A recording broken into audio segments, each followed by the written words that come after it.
And getting you more news from Parliament and talking about controversies. Well, after the controversy over Ghulam Nabi Azad's RSS and ISIS analogy, the BJP is now demanding an apology from the Congress. But the senior leader, Ghulam Nabi Azad, continues to say that he did not draw any comparison between both these groups. Quote unquote, हम ऐसी ISIS वाली जैसी संगठन है, coat ये है, आप 10 दफा इसको सुनिए और फिर कमेंट पास कीजिए मंत्री जी। तो ऐसी ISIS वाली जैसी संगठन है, हम उनका भी उतना ही विरोध करते हैं जितना RSS का करते हैं। What is the comparison? I have not said no. This is, आप प्रिविलेज करिए, कल प्रिविलेज ये करिए हमको पार्लियामेंट से निकालने कि अगर मैंने ये बताया कि RSS और IS एक हैं, दैट इज कंपैरिजन। आज पूरी दुनिया में विश्व शांति में सबसे बड़ा खतरा कोई संगठन बना है जो दुनिया में अराजकता फैला रहा है, वो ISI है। एयरक्राफ्ट्स, मिसाइल्स, टैंक्स, जिनके दस्तावेज छपते हैं कि दूसरे मजहब में विश्वास करने वालों के साथ क्या इलाज होना चाहिए, उनकी महिलाओं का बलात्कार कैसे होना चाहिए, ये उसकी एक फिलॉसफी, उसके दस्तावेज हैं। और उसकी तुलना करना कि it is like any other organisation, मुझे लगता है आपने जाने अनजाने में ISIS को रिस्पेक्टेबिलिटी दी है इस बयान से, जिससे आपको बचना चाहिए था।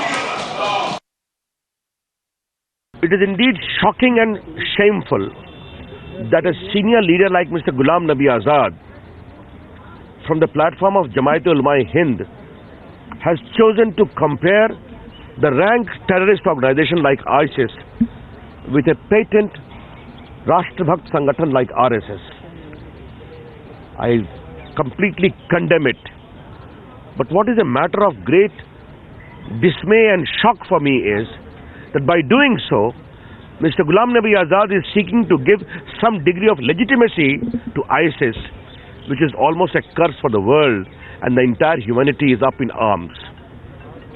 It is a very, very condemnable statement, a textbook case of mean vote bank politics.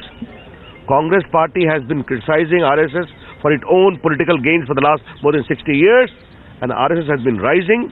We are proud of the nationalistic traditions of RSS. We condemn it and demand Sonia Gandhi must apologize. Ethics committee के chairman Shri LK Advani ji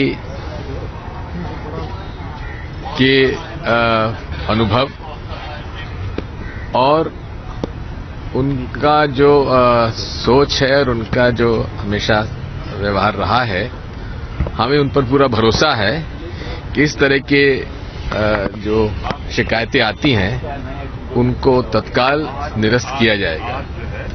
जो व्यक्ति पैदाइशी हिंदुस्तान के हैं, उनके पिता, उनकी दादी प्रधानमंत्री रही हैं, क्या वो किसी और देश के नागरिक हो सकते हैं?